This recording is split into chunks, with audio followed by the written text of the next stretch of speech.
राधे राधे दोस्तों। आज हम आपको सुनाएंगे दो अनाथ बच्चों की कथा। अगर आप हमारे चैनल पर नए हैं तो प्लीज़ हमारे चैनल अपनी संस्कृति को लाइक करें, सब्सक्राइब करें और शेयर करें। एक लड़का और एक लड़की थे।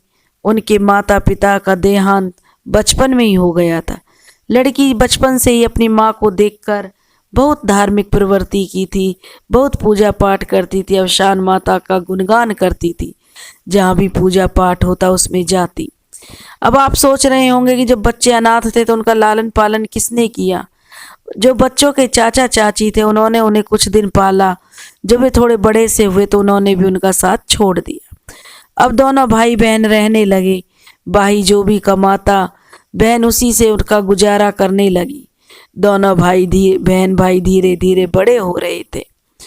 अब भाई बहन बड़े हो रहे थे और अपना घर गृहस्थी चला रहे थे। भाई कमा कर लाता और बहन अपना घर संभालती। धीरे धीरे भाई शादी के लायक हो गया तो सब घर के वाले बोले कि भाई तो शादी के लायक हो गया है, इसकी शादी कर देनी चाहिए। और उसके घर परिवार चाचा चाची सब कहने लगे कि घर में बहू आ जाएगी तो सहारा हो जाएगा, कल को बेटी तो अपने घर चली जाएगी, इसका भी तो घर बस जाएगा। अब उसकी बहन और भाई ने भी हाँ कर दी और उसके लिए एक लड़की देखकर उसकी शादी कर दी। जब लड़की घर में आई तो वह बिल्कुल भी अपनी ननंद को पसंद नहीं करती थी, लेकिन उन बहन भाइयों का प्यार तो बड़ा अटूट था। बचपन से ही एक दूसरे के बिना वे लोग नहीं रहते थे। लेकिन भाभी को अपनी ननंद आंख देखे नहीं सुहाती थी। वह हमेशा यही कहती, जलती रहती। नंद का पूजा पाठ करना उसे बिल्कुल नहीं भाता था। वह नंद बेचारी घर का पूरा काम करती, अपनी भाभी को बहुत आदर सम्मान देती। उसकी भाभी उसे ताहने भी मारती तो वह अपने भाई को कभी नहीं बताती थी। इसलिए धीरे धीरे दिन बीत रहे थे। अब लड़की की भी उम्र शादी के लायक हो गई थी तो उसके लिए सब लड़का देखने के लिए कहने लगे। तब उसकी भाभी बोली कि इसकी शादी एक ऐसे घर में हो जिस घर में कुछ भी ना हो, जो भीख मांगता हो। लेकिन वह कहने से डरती थी कि भाई उसका नहीं मानेगा। लेकिन धीरे धीरे उसने उसके भाई को अपने कब्जे में कर लिया, यानी अपने रूप में मोह में उसके उसमें बस में वो हो गया। जब वह उसके बस में हो गया तो जैसा वह कहती वैसे ही उसका भाई करता। उसकी बहन को इस चीज़ का बड़ा दुख होता कि उसका भाई भी बदल गया, लेकिन वह माता रानी की मर्जी मानकर उस सब को सहन करती रहती। अब उसकी भाभी बोली कि घर में कुछ हो ही ना। अब किसी ने उसके लिए रिश्ता बताया तो जो बोली कि मैं जो बारात भी नहीं खिलाऊंगी, मैं तो इसके लिए 5 आदमी की भी शादी नहीं करूंगी, मैं तो इसे एक शादी का जोड़ा तक भी नहीं दूंगी। जिसको शादी करनी है वो ऐसे ही ले जाए। अब एक गरीब औरत थी, वह भीख मांगकर अपना गुजारा करती थी। उसको अपने बेटे की शादी करनी थी तो उसके किसी ने बताया कि ऐसा घर है जो उन्हें जोड़ा भी नहीं चाहिए, वो तुम्हारी लड़की को ऐसे ही ले जाएंगे। यह सुनकर उसकी भाभी बहुत खुश हुई कि चलो एक शादी का जोड़ा तक भी नहीं खरीदना है। अब वह बेचारी भीख जो मांगती थी औरत अपने बेटे से उसकी शादी हो गई और उसे अपने घर लेकर आ गई। घर क्या, घर के नाम पर एक टूटी फूटी झोपड़ी थी जिसमें जो बुढ़िया भीख मांगकर गुजारा करती थी। लेकिन जो लड़की का पति था वह चोरी करता था। जिसके घर में भी कोई कीमती सामान देख लेता उसे वह झट से चोरी कर लेता। अब जब लड़की बहू बनकर उस घर में आई तो उसे बहुत दुख हुआ कि उसके भैया भाभी ने उसके साथ कैसा व्यवहार किया। लेकिन नियति का कर्म मानकर उसने इसको भी स्वीकार कर लिया और वह देखने लगी कि उसकी सास तो भीख मांगती है, उसी से गुजारा करती है और उसका पति चोरी करता है। यह जानकर उसे बहुत दुख हुआ। जो बुढ़िया थी वह मजबूरी में भीख मांगती थी कि बेटा कुछ करता नहीं था, बिगड़ा हुआ था। बेटा जिसके घर में कोई कीमती चीज देख लेता उसी को चुरा लाता। लेकिन उसकी माँ उसे जैसे तैसे कह के उन चीजों को वापस कराती थी। कितना भी है माँ, कितनी भी डायन हो, अपने बच्चे को गलत रास्ते पर नहीं डालती है। वैसा ही उस बुढ़िया के ऊपर था। वह अपने बेटे को कभी चोरी करना नहीं सिखाती थी। लेकिन उसके बेटे की आदत थी कि वह चोरी कर ही लेता। जब वह लड़की उस घर में आ गई तो उसने सबसे पहले अपनी सास से बोला कि तुम माँ जी तुम भीख मांगना बंद करो। तब वह बोली, अगर मैं भीख नहीं मांगूंगी तो खाएंगे क्या, हम लोग तो भूखों मर जाएंगे। वह बोली, नहीं माँ जी, जैसे मैं कहती हूँ वैसे करती जाओ। वह भीख मांगने 1-2 दिन नहीं गई तो घर में खाना भी नहीं बना, जिससे लड़का बहुत गुस्से में आ गया और वह अपनी बीवी और माँ को गाली गलौज करने लगा कि भीख नहीं मांगोगी तो घर का खर्चा कैसे चलेगा, कैसे हम खाना खाएंगे। उसकी बीवी बोली कि माँ जी, आज के बाद भीख मांगने नहीं जाना है। वह अपने पति को भी समझाती कि चोरी करना छोड़ दो, लेकिन वह अनसुनी कर देता। धीरे धीरे उसका पति भी उसकी बातें मानने लगा और उसने चोरी करना छोड़ दिया। अब वह बोली अपनी सास और पति से बोली कि माँ जी के तो उम्र है, बस की भी नहीं है काम करना, आप जाइए, जो भी काम मिले वह काम कर लीजिए। वह बोला कि मुझे तो कोई काम करना आता ही नहीं है। तब वह बहू बोली कि सब काम करना सीख जाएंगे।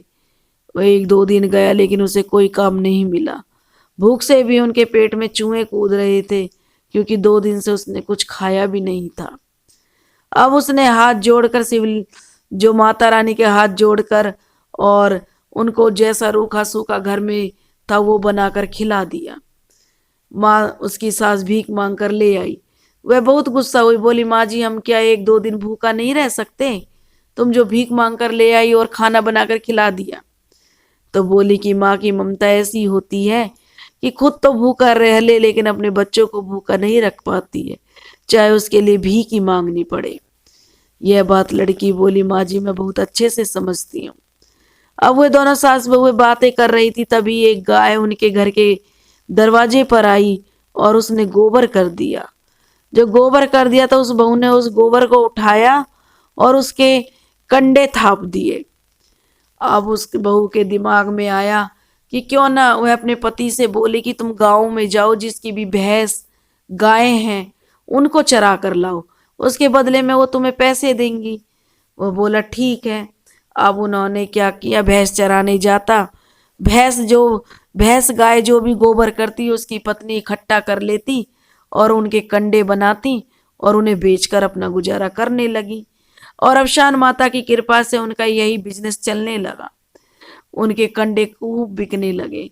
अब उन्होंने पहले एक गाय भैंस, फिर दूसरी गाय भैंस, ऐसे करके अपने काफी सारे जानवर खरीद लिए। जब उन्होंने काफी सारे जानवर खरीद लिए तो उन्होंने जो दूध बेचना, मक्खन बेचना शुरू कर दिया। अब तो उनका जो बिजनेस चल निकला तो उन्होंने सबसे पहले अपनी झोपड़ी नुमा घर को पक्का घर बनवाया और हर तरह से बिजनेस में लग गए। अब काफी दिन बीत गए, 4-5 साल बीत गए, तो एक दिन उसका भाई बोला, थी तो मेरी बहन और मैं अनाथ, दोनों के सिवा हमारा इस संसार में कौन है अपना, आज मैं अपनी बहन को मिल आता हूँ। जब वह अपनी बहन से मिलने गया तो क्या देखता है कि उसका तो घर भी अच्छा बन गया है और काफी अच्छा उनका बिजनेस चल रहा है। तो वह तो सोचने लगा कि मैंने तो अपनी बहन की विवाह एक भीख मांगने वाले घर में किया था, लेकिन यह तो घर काफी अच्छा बन गया, हमसे भी अमीर हो गए हैं। जब वह अपनी पत्नी के पास गया और उसे इस बारे में बताया तो उसकी पत्नी जल भुनकर राख हो गई। वह अपनी पत्नी को साथ लेकर अपनी बहन के घर गया और बोला कि देखो मेरी बहन ने कितनी मेहनत की है। तब वह कहने लगी कि बहन से माफ़ी मांगने लगी, क्योंकि वह उसकी शादी होने के बाद भैया के घर में चोरी हो गई, फिर आग लग गई, उनके घर में कुछ भी नहीं बचा था। वे लोग बहुत गरीब हो गए थे, जैसे तैसे गुजारा कर रहे थे। जब उसकी ननंद ने देखा कि मेरी भाभी और भैया बहुत परेशान हैं तो उसे बहुत दुख हुआ और उसने अपने भैया भाभी को आदर के साथ बिठाया, जिससे उसकी भाभी को बड़ी गिल्टी फील हुई और वह अपनी ननंद के कदमों में गिर गई और कहने लगी, बहन जी मुझे माफ़ कर दो, मैंने आपके साथ बहुत बुरा सलूक किया। तब उसकी पत्नी बोली, जो उसकी जो बहू थी वह बोली, ननंद बोली कि क्या हो गया, भाभी गलती तो हो ही जाती है, इंसानों से तो गलती होती ही है। और तुम एक काम करो, तुम मेरे यहाँ पर ही रहो। वह कहने लगी, नहीं दीदी, हम आपके ऊपर कैसे रह सकते हैं, आपके साथ जैसा व्यवहार किया उसकी सजा ही हमें मिली है। तब वह अपनी भाभी से बोली, नहीं भाभी, तुम मेरे मेरे साथ रहो। लेकिन उसकी भाभी ने साफ मना कर दिया कि हम तुम्हारे साथ नहीं रहेंगे, इससे रिश्ते खराब होते हैं। तब वह बोली, ठीक है भाभी।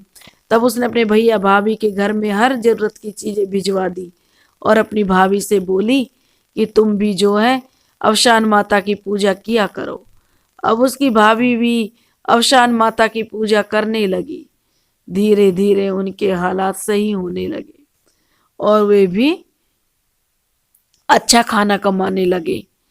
और जो उसकी सास थी वह भी अपनी बहू को पाकर बहुत खुश थी।